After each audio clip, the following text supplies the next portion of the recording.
करू इच्छितो या व्यासपीठावरनं की जो महायुतीचा उमेदवार आहे नाही का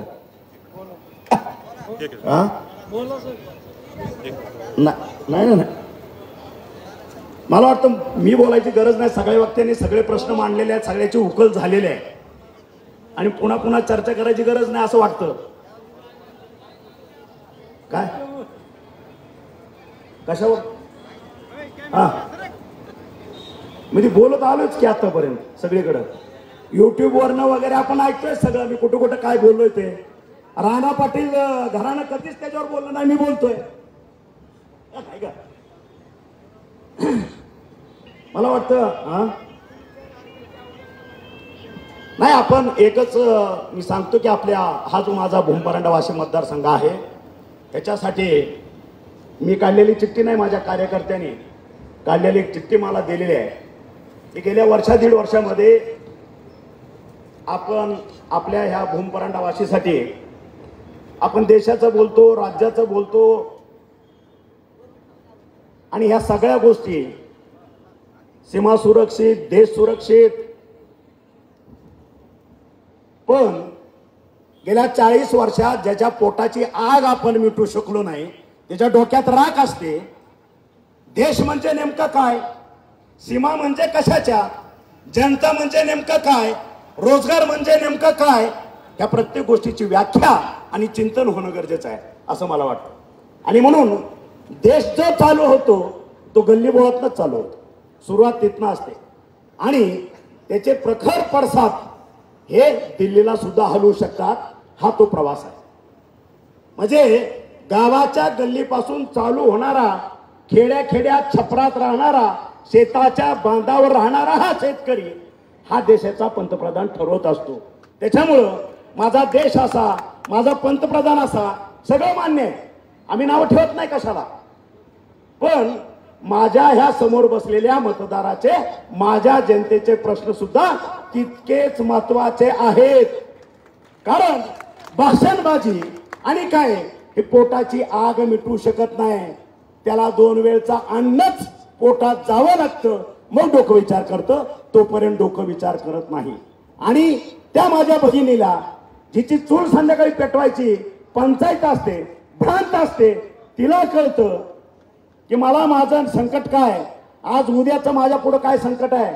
माझ्या पोराची फी परवा भरायची आहे, त्याला शाळेत पाठवायचं आहे. माझ्या घरात अंतरुणावर पडलेला एक माझा कुटुंबातील एक व्यक्ती आहे, त्याला उपचार करायचे आहेत. माझ्या शेताला पाणी नाही, मला द्यायला खतं नाहीत, माझ्या मोटरला वीज नाही. हे ते जे प्रश्न आहेत, हे जे प्रश्न तुम्ही बोलताना आपण सगळेजण, हे पोट भरल्यानंतरचे आहे. आणि पोट भरायच्या अगोदरचे जे प्रश्न आहेत, मला वाटतं हे प्रश्न आहेत असं मला वाटतं. हा फरक आहे. आणि म्हणून आपण आमदार झालो, आपण खासदार झालो, आपण मंत्री झालो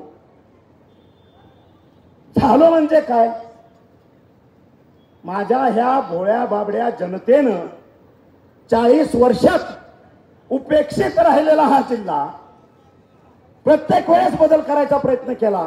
कुणीतरी येईल आणि मी जे विषय मांडले या विषयाला हात घालेल, माझी 2 वेळा चूल पेटेल ह्याची कुणीतरी काळजी करेल, माझ्या घरावरचा छत कोणीतरी चांगला करून देईल, माझ्या शेताला कोणीतरी पाणी देईल, माझ्या विजेची सोय कोणीतरी करेल. ह्याच्यासाठी ते नेत्याकडे बघत असतात. कुणी एकमेकाला देऊन घेऊन चालवत नाही. आणि तुम्ही आपण काय खिशातलं देत नाही. शासनाच्या तिजोरीत हात घालायचा, त्या ठिकाणी भांडायचं, माझ्या जनतेची मतं मांडायची आणि विकास निधी माझ्या ह्या जनतेसाठी खेचून आणायचा. त्याच्यासाठी त्याच्या मनगटात आणि डोक्यात न्याट लागतं असा नेता ह्या ठिकाणी निवडून द्यायचा असतो. आणि तेच आम्ही करतोय. आणि म्हणून गेल्या 1.5 वर्षामध्ये माझ्या पदाधिकाऱ्यांनी शिवसेनेच्या ह्या ठिकाणी ज्या ज्या ठिकाणी मला त्यांनी सांगितलं कामं काय झाली वगैरे, जी पत्र दिली, जो विकास निधी आला. खरं तर थोडं क्रिकेटचं उदाहरण देतो. जे 2 बॅट्समन असतात फील्डवरती, त्यांनी कधी स्कोरबोर्ड बघायचा नसतो. या मताचा नाही. बॅट तुमच्या हातात आली, तुमचा नंबर लागलेला आहे खेळायला, तुम्ही स्कोर किती करता, शतक कधी होतंय, अर्धशतक कधी होतंय आणि अर्ध एक शतक होऊन द्विशतक कधी झालं त्या बोर्डाकडे कधी लक्ष द्यायचं नसतं.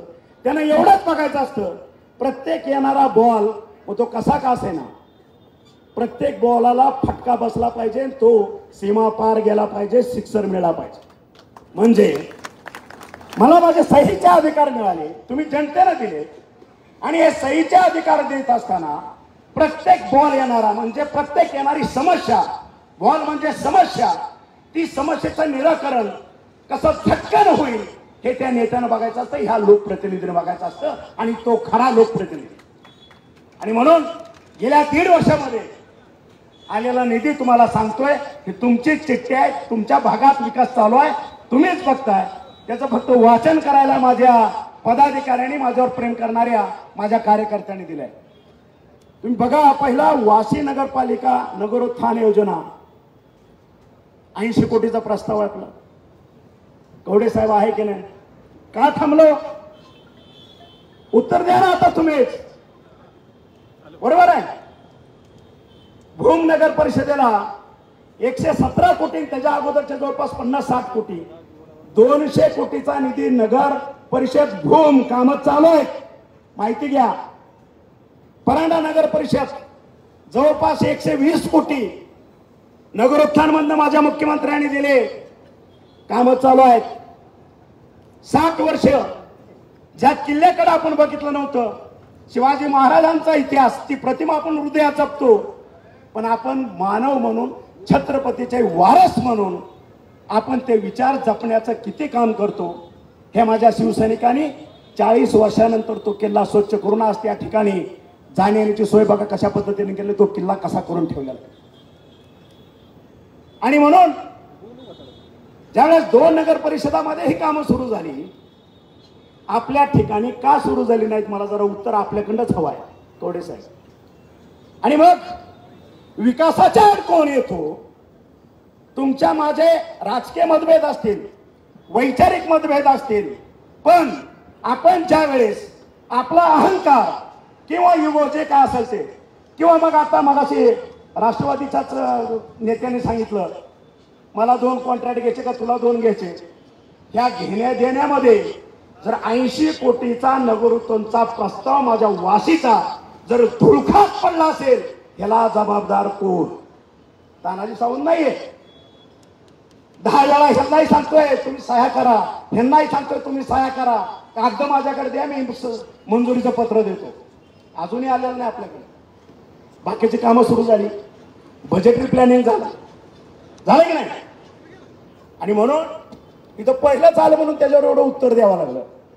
दुसरं आहे वाशी सिमेंट रस्ता, माऊली पेट्रोल पंप ते बस स्थानक 14 कोटी, आमदार निधी वाशी तालुका 4 कोटी, जनसुविधा जिल्हा परिषद 3 कोटी 65 लाख, 25-15 4.5 कोटी, 95-5 2 कोटी, परत जलसंधारण बंधारे 6.5 कोटी, त्याच्यानंतर स्मशानभूमी जमीन उपलब्ध करून दिली. आता ते पुढं काय लिहिलंय मला माहित नाही. ईदगाह संरक्षण भिंत 70 लाख, मुस्लिम समाज कब्रस्थान 30 लाख, केळीवाडी रस्ता 1 कोटी, महालदारपुरी रस्ता 1 कोटी 10 लाख, घाटपिंपरी रस्ता 84 लाख, कवडेवाडी रस्ता 60 लाख, घोडके रस्ता 34 लाख, पिंपळगाव लिंगे रस्ता 90 लाख आणि PWDच्या अंतर्गत सुरू असलेली कामं स्टेट लेवलचा त्या खात्याच्या अंतर्गत ती कामं जवळपास 65 कोटीची आहेत. वाशी शहरासाठी MSCBच्या DP जवळपास 30 आणि त्याच्यासाठी निधी आहे 1.5 कोटी. वरील शहर वैशिष्ट्यपूर्ण योजना तांदळवाडी रस्ता ते SBI बँक रस्ता 1 कोटी, त्याच्यानंतर देवडीकर रस्ते 65 लाख, माळी गल्ली ते घुले गल्ली रस्ते 35 लाख आणि ग्रामीण पुरवठा 31 कामं 26 कोटी. मला वाटतं ही सगळी कामं जवळपास आपल्या तालुक्यामध्ये 150-200 कोटीची कामं चालू आहेत आणि त्याच्यात वाशी शहराची नगर परिषदेची भर टाकायची आहे. 80 कोटीचा प्रस्ताव प्रलंबित आहेत इथल्या लोकल राजकारणामुळं. त्याच्यात मी दोघांनाही सांगतोय, कवडे साहेबांनाही सांगतोय, आता युगो अहंकार प्रत्येकाचा आहे, जपलं पाहिजे. राजपुत्र म्हणून जगण्याचा अर्थ नाही, सेवक म्हणून जगलं पाहिजे. या समाजाचा सेवक म्हणून काम केलं पाहिजे। डोक्यातली पहिली धुंदी पहिली हवा काढून टाका। 18 ते 29 वयोगटातला भारत देशामध्ये 70% तरुण आहे। हा तरुणाचा देश आहे। हा तुमच्या आमच्या तत्वाला तुमच्या राजकारणाला बळी पडणार नाही। कारण तुम्हाला मतदानापर्यंत इलेक्शन लागेपर्यंत तुमच्या मजा ऐकून घेईल, तुमची भावनिक भाषण ऐकून घेईल, तुमची वचनं ऐकून घेईल, लक्षात तुम्ही दिलेले आश्वासन ऐकून घेईल। पण तो ह्या सगळ्या गोष्टीवरती शांतपणे विचार करतो, मी कुठं आहे, माझं कुटुंब कुठं आहे, आणि ज्या नेत्याने मला हे आश्वासन दिले, वचन दिले, त्याने ह्या 5 वर्षामध्ये नेमकं काय झकमारी केली, काय काम केलं तो बघतोय। आणि मग त्याच्या बापालाही सांगतो 70 वर्षाच्या, तुझं प्रेम लय जुने नेत्यावर ओतू चाललंय ना, तुझ्या पुरतं मर्यादित ठेव, आम्ही तुला मतदान देणार नाही, आम्ही त्याला मतदान देणार। हा कडक ताकदीचा तरुण 18 ते 29 वयोगटाचा आज त्याच्याकडे बघून तुम्हाला विकास करायला पाहिजे। मी नेता, मी अमुक, मी तमुक हे तुमच्या घरी ठेवा। तुम्ही सेवक याचा असेल समाजकारणात, याचा असेल राजकारणात, तर समाजसेवक म्हणून या, हाच मंत्र विश्वनेते नरेंद्र भाई मोदींनी दिलेला आहे। कारण पंतप्रधान स्वतः असताना सुद्धा मी सेवक म्हणून त्यांनी स्वतःला म्हणून घेतलेला आहे। आणि ज्यावेळेस ते सेवक म्हणतात आणि ज्यावेळेस आपण स्वतःला नेते म्हणतो, कुठंतरी हे आत्मचिंतन नेत्यांनी सुद्धा करण्याची गरज आहे, हे माझं मत आहे। आणि म्हणून ही कामं बघितली असेल, मगाशीच आमच्या बाळूने सांगितलं जगदाळे मामाच्या वसतिगृहाचं, ती व्यथा त्याने सांगितली। मीही वार्षिक बोर्डिंगला शिकलेलो आहे। आपल्या पेटी समोरची एक सतरंजी हे आपले अस्तित्व, हे आपली जमीन, हे आपलं घर, आणि पेटी म्हणजे हे आपला खजिना पुस्तकाची। पंखा नसायचा, पाणी बिणी हा विषय सोडा। आणि ज्यावेळेस जगदाळे मामाच्या मुलींच्या वसतिगृहामध्ये मी पाऊल टाकलं, ते बघितलं, माझ्या लाडक्या छोट्या छोट्या मुली त्या ठिकाणी तसल्या थंडीत गार पाण्यात अभ्यास करायचा। प्रत्येक पालकाचा आपल्या मुलाविषयी मुलीविषयी एक विजन असतं, आत्मीयता असते, आणि माझी पोरगी, माझा पोरगा भविष्यात जाऊन काहीतरी करेल या अपेक्षानं पोटाला चिमटा घेऊन तो बाप आई शेतात राबत असते, आणि त्या ठिकाणी ते लेकरू ठेवलेलं असतं। मी ते बघितलं आणि बाळूला तात्काळ सांगितलं, 1 लाख लागू नाही तर 10 लाख लागो, सोलरचा पूर्ण पंप त्या ठिकाणी बसवायचा, आणि सगळ्यांना गरम पाण्याची आंघोळ माझ्या मुलींना झाली पाहिजे।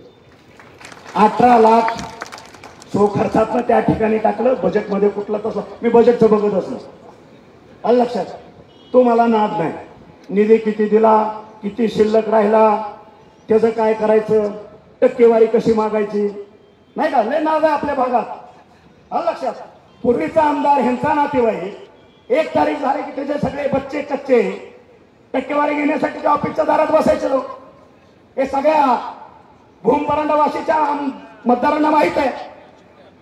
आणि जे कार्यकर्ते तुमच्या राष्ट्रवादीचे सुद्धा निधी मागायला गेला, 8-8 10 गेला नाही, ह्याला भेट, 4 दिवसाला त्याला भेट, 5व्या दिवशी त्याला भेट, आणि मग त्याला कळतं लयच खरीवर आले, आणि जो 6वा खरा असतो त्याला भेट म्हणणारा मग ती खरं सांगतो, साहेबाचं एवढं एवढं द्यावं लागतं, मग पत्र मिळतं, नाही का, अशीच पद्धत होती ना। ह्या सगळ्या पद्धतीला मूठ माती या जिल्ह्यामध्ये तानाजी सावंतनं दिली। आज कुठल्याही ऑफिसमध्ये जा, जिल्हाधिकाऱ्यापासून कुठल्याही अधिकाऱ्यापर्यंत BDO तहसीलदार, मी कार्यकर्त्याला एकच सांगतो, तिथं जायचं, स्वतःचा फोन चालू करायचा आणि तहसीलदारच्या कानपटाला लावायचा। मी बोलतो काय बोलायचंय, कसं काम होत नाही ते मी बघतो, ती जबाबदारी माझी आहे। आणि म्हणून नुसता फोन जरी केला तरी ह्या जिल्ह्याचे अधिकारी माझ्याशी, हा फरक हा व्यक्तीमधला फरक असतो। सत्ता एकदाच येते, हा ताम्रपत्र असतो कोणासाठी, आणि त्या सत्तेचा मान राखून आपल्याला काम करायचं असतं, ज्याला म्हणतो ना हमेशा पाय जमिनीवर असावे। आणि म्हणून जे हवेत उडतात ना नेते, ह्यांच्यासाठी मी सल्ला देतोय, ऐकायचं की नाही त्याने ठरवायचं, हवेत उडू नका, एका झटक्यात ही जनता तुम्हाला जमिनीवर आणल्याशिवाय राहत नाही, व्यवस्थित आहे। आणि तुम्ही बघितलं असेल, लेक लाडकी म्हणून मी म्हटलं, पाण्याचा गरम पाण्याचा प्रश्न सोडवला। आपल्या भूमपरांडावासी आकांक्षित जिल्हा, आकांक्षित तालुके म्हणून आपण जवळपास 1,500 मुलींना सायकलीचं वाटप केलं. तुम्ही बघितलं असेल. मिळाली की नाही हायस्कूलच्या मुलीला सायकली? वाड्या वस्तीवरनं आपल्या मुली जातात. तिच्या बापाला भावाला वेळ नसतो, कुठेतरी धंद्याला नोकरीला जायचं असतं. माझ्या त्या पोरीला स्वतःच्या पायावरती उभा करण्यासाठी 1,500 सायकलीचं आपण वाटप केलं. आज माझी पोरगी आज त्या ठिकाणी ताट मानेनं सायकलवरती स्वतः जाते. आईची गरज लागत नाही, बापाची गरज नाही ना भावाची गरज नाही. हे केलं. आज जो 18 ते 29 वयोगटातला माझा तरुण आहे आणि पहिलीपासून 10वी पर्यंत माझ्या ग्रामीण भागामध्ये जी मुलं शिकतात त्याच्यातलाच मी एक त्यांचा प्रतिनिधी आहे. ह्यांना वाटतं ना माझं पोरगं पुणे मुंबईला ठिकायचं, शिवायचं, शिकायला ठेवायचं, मोठ्या शाळेत शिकलं पाहिजे का? नाही, मोठं काहीतरी होईल, मोठ्या कंपन्या काढतील. अरे हा तानाजी सावंत जिल्हा परिषदच्या शाळेत शिकलाय, बार्शीला बोर्डिंग मध्ये राहिलाय. आज काय निर्माण केलं नाही. ग्रामीण भागात शिकलो, जिल्हा परिषदच्या शाळेत शिकलो, तिथं काय मेंदूत का अक्षरं जात नाहीत का त्याची? तेवढं धाडस, तेवढं कर्तृत्व, तेवढी इंटॅक्च्युअल माझ्या ग्रामीण भागातल्या मुलामध्ये सुद्धा आहे आणि त्याचा प्रतिनिधी म्हणून मी या ठिकाणी उभा आहे. आणि म्हणून तुम्ही बघितलं असेल आपल्या भूमपरांडावासीच्या माध्यमातून जवळपास 110 स्मार्ट बोर्ड. माझ्या मुलांना सुद्धा कॉम्प्युटर कळला पाहिजे, माझ्या मुलाला सुद्धा डिस्टन्स लर्निंग कळलं पाहिजे, माझ्या मुलांना कम्युनिकेशन कळलं पाहिजे, माझ्या मुलाला कॉम्प्युटर ऑपरेट करता आला पाहिजे, माझ्या शिक्षकांना त्या स्मार्ट बोर्डवरती माझ्या मुलांना शिकवता आलं पाहिजे. ही तळमळ घेऊन हे कोणी सांगितलं नव्हतं मला, ना कोणी मागितलं नव्हतं. ते आणले, माझ्या संस्थेतल्या लोकांनी आणून बसवले. माझ्या संस्थेतले पुण्यातले शिक्षक आले, इथल्या शिक्षकांना ते ट्रेनिंग दिलं, त्यांच्याकडं शिकवून घेतलं. मला वाटतं ते 110 बोर्ड चालू असतील. ही तुमची जबाबदारी आहे. नंतर करून दिल्यानंतर पुढं चालू ठेवायची, आपल्या मुलाकडे बघायची, त्या शाळेकडे बघायची जबाबदारी प्रत्येकाची वैयक्तिक आहे. आणि म्हणून विकास हा असा असतो. राहिला कळीचा मुद्दा MSCB, बरोबर? MSCBच्या बाबतीतला विषय, जसं माझ्यावरती विषय आला, 132 kVचं सबस्टेशन पाहिजे, सिस्टम हॅम्पर होते, शेतकऱ्यांना वेळेवर वीज मिळत नाही. मी आपल्या भाजपचे आणि महायुतीतले आमचे उपमुख्यमंत्री देवेंद्रजी फडणवीस साहेब, आणि मला वाटतं मागच्या वर्षी अधिवेशन चालू असताना आपल्या संघाची एक 3 सदस्यीय कमिटी मला भेटली होती मुंबईला. आणि त्यांनी सांगितलं की साहेब तुम्ही तुमच्याशी आम्हाला चर्चा करायच्या वेगवेगळ्या विषयावरती. मग अधिवेशनातला पार्ट झाला, तहकूब झालं, मी बंगल्यावरती आलो. 3.5 तास आता त्या तुमच्या राज्य आणि राष्ट्रीय लेवलचे तुमचे 3 पदाधिकारी होते संघाचे, त्यांची चर्चा झाली. त्यांनी सहकारावरती माझ्याशी चर्चा केली, एज्युकेशनवरती चर्चा केली, उद्योगावरती चर्चा केली, जलसंधारणावरती चर्चा केली, जलसंपदावरती चर्चा केली, ऊर्जावरती चर्चा केली. आणि मी त्यांना एक विनंती केली, साहेब आपण चर्चा करतोय, ह्याचं फलित मला कळलेलं नाही, नेमकं आपण डिस्कस करतोय प्रत्येक गोष्टीवरती. तुम्ही प्रत्येक गोष्टीचा प्रश्न मला विचारताय, उत्तर मागताय, मी त्याचं उत्तर देतोय. मास्टरच होतो उत्तर देण्यात मला काय वाटत नाही, जे वाटतं ते मी बोलतो. ऊर्जेच्या बाबतीत तुमचं मत काय? मी म्हणलं ऊर्जेच्या बाबतीत माझं एक मत आहे. खरं तर मंत्रिमंडळ स्थापन करताना ज्या आमदाराला आपण मंत्री करतो, जे नेते मंत्रिमंडळ निर्मिती करताना एकत्र बसतात, मिटिंग घेतात, हे ज्यांना मंत्री करायचं आहे त्याचं क्वालिफिकेशन बघितलं पाहिजे. ह्याचं क्वालिफिकेशन काय, ह्याचं परसेप्शन काय, ह्याचं व्हिजन काय, ह्याला येतं किती, ह्याचं कर्तृत्व काय, हे बघून खाते वाटप होणं मला अपेक्षित होतं आणि ते झालं नाही. तरी सुद्धा आपण MSCBच्या जे काय महावितरणचं मंडळ आहे यांना माझ्याबरोबर बसायला सांगा.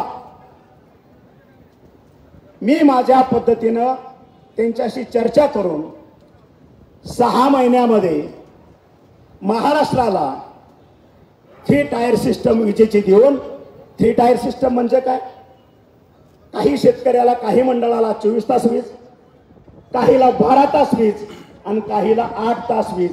आज फक्त 8 तासच आणि ते रात्री शेतकऱ्याला झकमारा म्हणतात. 8 तास रात्री वीज हे मी देऊ शकतो. म्हणजे काय ह्याच्या मागचं धोरण काय? अरे मी सगळं सांगायला बसलो तर माझी किंमत काय राहणार आहे नाही का? ह्याचं धोरण माझ्याकडे आहे, ह्याचा डीपीआर माझ्याकडे आहे. मी सांगू शकतो हे वीज कशी देऊ शकतो. आणि 6 महिने नाही, वर्ष 2 वर्ष जरी हे खातं मी चालवलं, माझ्या शेतकऱ्यांना मी मोफत वीज देऊ शकतो. एवढी माझ्याकडे ह्याच्यामध्ये पॉवर आहे. कारण मी त्याच खात्यातला आहे, तेच खातं शिकलेलं आहे, मला माहित आहे काय करायचं. आणि ज्यावेळेस मंत्रिमंडळाचा विस्तार होणार होता त्यावेळेस MSCBच्या वेगवेगळ्या CMD MD ED ह्या लेवलवरचे माझे क्लासमेटच आहेत ना त्या ठिकाणी. ते म्हणजे अरे बाबा तू ह्या खात्यात येऊ नको, आम्हाला झक मारावं लागेल, नोकऱ्या सोडावं लागतील, तू इथं काय येऊ नको आमच्या ह्या भागात, तू तिकडं कुठं मिळतंय तिकडं जा, आमच्यात नको येऊ, आमचं चाललंय बरं चाललंय. आणि मग मोदी साहेबांचं स्वप्न कुठे गेलं? ना खाऊंगा ना खाणे दूंगा. एका बाजूला हे, एका बाजूला हे, कुठला रस्ता धरायचा बघा. आणि आपण जे आता दिला प्रस्ताव 132 केवीचा, माझ्याकडे प्रस्ताव आल्याबरोबर महावितरणचे CMD MD ED आपण माझ्या दालनामध्ये बैठक लावली, प्रस्ताव मान्य करून घेतलेला आहे सबस्टेशनचा. हे सांगा धाडसानं, मी सांगतोय धाडसानं, जबाबदारीने बोलतोय. सबस्टेशनचा प्रस्ताव मान्य केलाय, राहिला विषय जागेचा. आणि मग प्रत्येकाला वाटतं की छत्रपती दुसऱ्याच्या घरात जन्मावा, बरोबर? प्रस्ताव आणायचा, फोटो काढायचा, स्वतःचं महत्व विभागातल्या नेत्यांनी बघितलं पाहिजे, आयला मी केलं हे, बरोबर? आणि ज्यावेळेस स्वतःच्या खिशाला हात घालायची वेळ येते त्यावेळेस हे गायब होतात, दिसतच नाहीत. हे माझा आतापर्यंतचा अनुभव. आणि मग महावितरणच्या अधिकाऱ्याला पाठवलं, सर्वे केला. आमचे गपाट साहेब होते. गपाट साहेब त्यावेळेस मी काय सांगितलं होतं, तुमच्याच्यान शक्य नाही, 6 एकर जमीन लागते.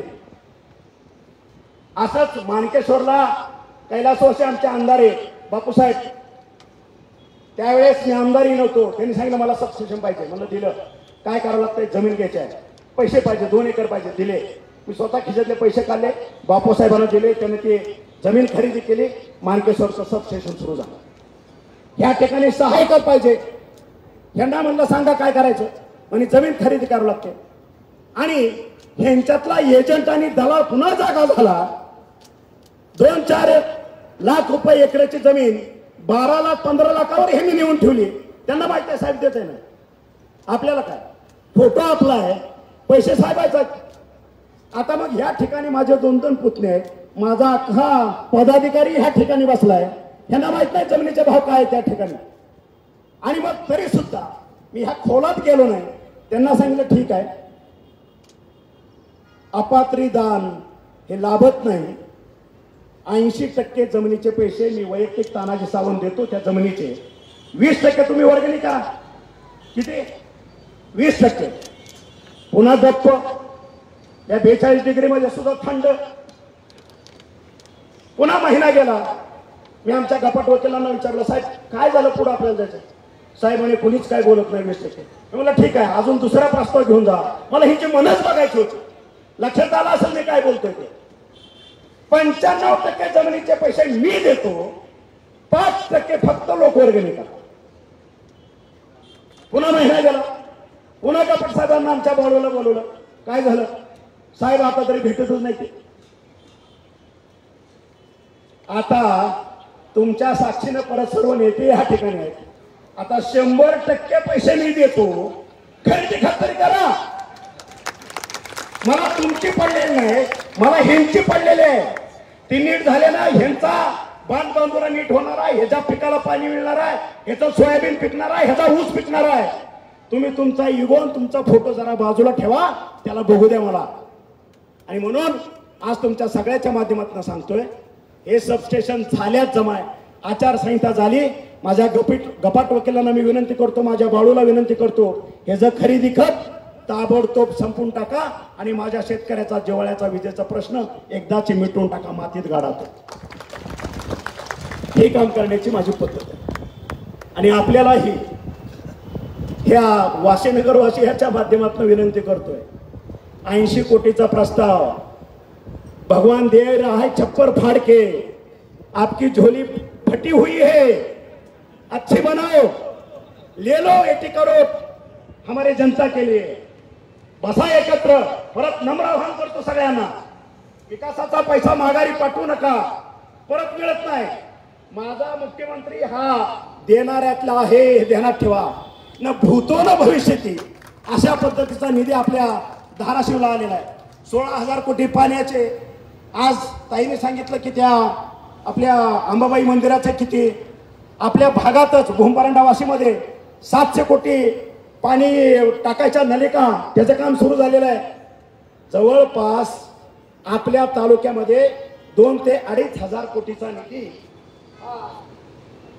तानाजी सावंतनं आपल्या मतदारसंघात आलेला आहे. ह्याची वाच्यता कुठेतरी झाली पाहिजे, बोललं पाहिजे. केलं, नाही केलं. मला जाब विचारायचा अधिकार जे ताईंच्या उकिरड्यावरती 25 वर्षे जगलेले आहेत त्यांचेच नातेवाईक, त्यांना अजिबात नाही. कारण ह्या लोकांनी त्याच्या पार्श्वभूमीवरती लाट मारून त्याला फेकून दिलेला आहे. त्यानं बोलायचं नाही. मला माझ्या ह्या समोर बसलेल्या जनतेनं तानाजी सावंतला आपला लोकप्रतिनिधी म्हणून, सेवक म्हणून नेमलेला आहे. त्यांचा अधिकार आहे, तो आमच्यासाठी काय केलं, आणि त्यांचा उत्तर द्यायला मी बांधील आहे, 100% बांधील आहे. तुम्ही बघितलं असेल, शिवशक्ती कारखाना बंद पडलेला 2013ला चालू केला. साखर आयुक्ताकडे आपल्या बी तक्रारी होत्या, त्या माध्यमातून लिगलमधनं आम्ही बी उत्तरं दिली, प्रकरण तरीच नेलं. आज 12 वर्ष बंद पडलेला तुमचा हायवेच्याकडचा दुसरा कारखाना ऑक्टोबरमध्ये चालू होतोय. आज दोन्ही मिळून कमीत कमी 2 ते 2.5 हजार माझ्या 18 ते 29 वयोगटातल्या मुलाला रोजगार मिळतो की नाही सांगा, मिळणार आहे की नाही सांगा, मिळणार. 12 वर्ष तेरणा बंद पडला, कुणी पडला कसा पडला त्या खोलात जात नाही. कारण उकिरडा उकरायची माझी सवय नाही. मी विकास करणार आहे, मी कुठलेही पडदे मागचे उकरणार नाही, उघडणार नाही. मी पुढे चालत जाणार आहे. ज्याला आपण म्हणतो हत्ती चले आपले ढंग से, कुत्ते भुंकते हैं भुंकने दो, मला फरक पडत नाही. आणि म्हणून त्या तेरणेचे 36,000 सभासद आहेत. किती? 36,000. आणि त्या ढोकेची बाजारपेठ या सीझनच्या अगोदर आपण बघितली असेल, बरोबर आहे. त्या ठिकाणी चिलारी आणि सगळ्याचे शटर बंद असलेली बाजारपेठ होती. देशोधडीला ते दुकानदार लागले आणि ह्या काळूवळूने प्रत्येक ठिकाणी ते कारखाना मिळताना अडचणी निर्माण केल्या. त्याही आपण पार पाडल्या कायद्याच्या माध्यमातून. आणि 6 महिन्यामध्येच ते तेरणेचं धुराडं पेटलं. कारण तेरणा हा धाराशिव जिल्ह्याचा स्वाभिमान आहे. तेरणा हा महाराष्ट्रातला पहिल्या 4 पैकी पहिला साखर कारखाना आहे. हे कुणीही टाळू शकत नाही, कुणीही डावलू शकत नाही. आणि त्या ठिकाणी आज डायरेक्ट इनडायरेक्ट 5,000 पोरांना आज नोकऱ्या मिळाल्या, रोजगार सुरू झाला, माझ्या शेतकऱ्यांच्या चुली पेटल्या. अजून एक कारखाना त्या ठिकाणी आहे बोरवंटीला कळमध्ये. आपल्याच काही नेत्यांनी त्याच्यात पाय घालायचा प्रयत्न केलाय. मी पाय घालणारला बेग घालत नाही, कारण ही जनता माझ्या पाठीशी आहे. येत्या वर्षामध्ये तोही कारखाना उभा करणार कळमचा, आणि ह्या संपूर्ण धाराशिव जिल्ह्याला ऊसाचं क्षेत्र बनवून दाखवणार. हा माझा ऊस बागायतदार करून दाखवणार. आणि मग ह्याच्यासाठी काय पाहिजे? ह्याच्यासाठी पाहिजे पाणी. आणि तुम्ही बघितलं असेल, मागच्या 3-4 महिन्यापूर्वी मी स्वतः जेऊर बोगद्यामध्ये गेलो. आपले जवळपास 5 ते 6 हजार शेतकरी त्या ठिकाणी आम्ही मिरगव्हाणला घेऊन गेलो. विहिरीचं काम चालू आहे, बोगद्याचं काम पूर्ण झालंय. आणि जर 2019ला मंत्रिमंडळातनं मला डावललं गेलं नसतं तर मला खात्री आहे आणि तुम्हालाही विश्वास आहे, डिसेंबर 2022ला हे पाणी आपल्या भूमपरांडा वाशीमध्ये आलं असतं. दुर्दैव नाही झालं ते, पण नियतीच्या डोक्यात काहीतरी वेगळंच असतं. ते साध्य झालं आणि परत ते काम जोमानं सुरू झालं. येत्या 6 ते 8 महिन्यामध्ये हे पाणी उजनीचं 7 TMC आपल्या भूमपरांडा वाशी आणि धाराशिव जिल्ह्यामध्ये आल्याशिवाय मी स्वस्त बसणार नाही, हे वचन मी देतो. आणि मग माझा दुसरा विषय आहे रस्ते. ना होऊ द्या रस्ते, नको आम्हाला डांबर. आम्ही गुडगाभर चिखलातनं चालू, एकदा पाणी येऊ द्या, पाणी येऊ द्या. आज 10 एकर, 20 एकर, 50 एकर, 100 एकर एवढं क्षेत्र असणारा माझा वतनदार आहे आणि त्याला सालसंडी सुद्धा शेतात पिकत नाही, 5 कोटी 10 कोटी सुद्धा पिकत नाही, देशोधडीला लागले. एकदा पाणी येऊ द्या, मग हा माझा शेतकरी आज पश्चिम महाराष्ट्रातल्या कुठल्याही जिल्ह्यापेक्षा जास्त उत्पन्न घेतल्याशिवाय स्वस्थ बसणार नाही ही हमी मला आहे, याची चिंता मला नाही. आणि म्हणून पाण्याचा प्रश्न मार्गी लावतोय, रस्त्याच्या कामाचा प्रश्न मार्गी लावतोय, विजेचा प्रश्न मार्गी लावतोय. तुम्ही बघितलं असेल हे काय केलं, तारीख पे तारीख, पाणी माझ्या बापानं आणलं, पाणी माझ्या आजोबानं आणलं. अरे मग तू 25 वर्ष काय दाढी करत होता का? तू काय केलं नेमकं? लोकांच्या नुसत्या भावना भडकवायच्या, हप्ते गोळा करायचे, ह्याच्याशिवाय तुम्ही वेगळं काय केलं नाही. तुम्ही बघितलं असेल ह्याच्या गावाची, ह्या गिरवल्याची स्मशानभूमी सुद्धा आपण दिली. 25 वर्ष स्मशानभूमी नव्हती गावाला, बरोबर आहे. वावगा एका अतिशोक्ती आहे, वास्तव आहे. 16-17 त्या गिरवलीला पाणी पुरवठ्याची योजना नाही आतापर्यंत. मी माझ्या सतीश मोठे माझा कार्यकर्ता त्याच्या माध्यमातून जवळपास 4-5 टँकरनं 4 महिने पाणी पुरवलं त्या गावाला. तू आमदार होता ना बाळा, तुझा बाप 10 वर्ष आमदार, तू 15 वर्ष आमदार. तुझ्या गावची स्मशानभूमी आणि तुझ्या गावचा पाणी पुरवठा योजना जर तुला करता येत नसेल तर तुझ्यासारखा मूर्ख कदाचित ह्या भूमपरंडा वाशीचं दुर्दैव असेल त्या काळातलं. त्यांना माणूस नसावा म्हणून त्यांनी तुझ्यासारखा निष्क्रिय माणूस लोकप्रतिनिधी म्हणून निवडला. आता तू ह्या ठिकाणचं तुझं चंबोगबाळ आवर, तुझ्या काकाकडं पुण्याला जाऊन राहा, व्यवस्थित जीवन जग. ह्या लोकांच्यासाठी तानाजी सावंत खंबीर आहे आणि तानाजी सावंतसाठी ही माझी जनता खंबीर आहे. तुम्ही बोटं घालायचे काय करा. राहिला विषय MIDCचा. आपल्याला 3 तालुक्याला 3 MIDC साठी आतापर्यंत 3 वेळा बैठका झालेल्या आहेत. उद्योग मंत्रालय, आपले मंत्री उदयजी सामंत यांच्याकडे जा, त्याची माहिती घ्या. नुसत्या MIDC वर थांबलेलं नाही, मला तेरखेड्याचा फटाकडा क्लस्टर ही करायचा आहे सेपरेट, ध्यानात घ्या. या 3 MIDC, फटाका क्लस्टर, खवा क्लस्टर. आणि मी आमच्या काकाशी चर्चा केली. देश पातळीवरती माझं व्हिजन काय, ज्यावेळेस माझा खासदार त्या ठिकाणी निवडून देईल तुमच्या माध्यमातून, त्यावेळेस भारत देशाला वेड लागेल असा प्रकल्प माझ्याकडे आहे, ज्याला आपण म्हणतो फार्मिंग एअरपोर्ट. शेतकऱ्यांचं विमानतळ, मराठीत सांगतो फार्मिंग एअरपोर्ट. हे सुचायला तरी डोकं लागतं कमीत कमी, होतं का नाही नंतर बघू. नाही का फार्मिंग एअरपोर्ट आज गडकरी साहेबांनी देशभर हायवे बनवले, लाखो कोटी त्या ठिकाणी घातले. आणि आज माझा शेतकरी, माझे कांद्याचे भाव पडले रस्त्यावर उतरतो, सोयाबीनचे भाव पडले रस्त्यावर उतरतो, कापसाचे भाव पडले रस्त्यावर उतरतो. ज्वारी पिकून आली आमच्या भागातली ज्वारी 1 नंबर.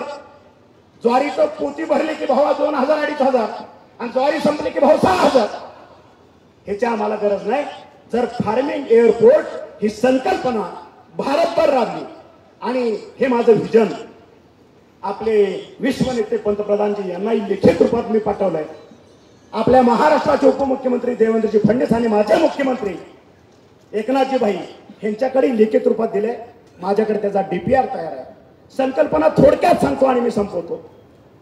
प्रत्येक जिल्ह्याला एक शेतकरी विमानतळ असलं पाहिजे, फार्मिंग एअरपोर्ट शेतकऱ्यांच्यासाठीच. त्या ठिकाणून शेतकऱ्यांचा माल, भाजीपाला, द्राक्षे, फळं, ज्वारी, गहू, हरभरा, तूर, अमुक तमुक, खवा, दूध, जे काय असेल ते, हे 24 तासामध्ये इंटरनॅशनल मार्केटमध्ये पोहोचलं पाहिजे, ही ती संकल्पना 24 तासाचा.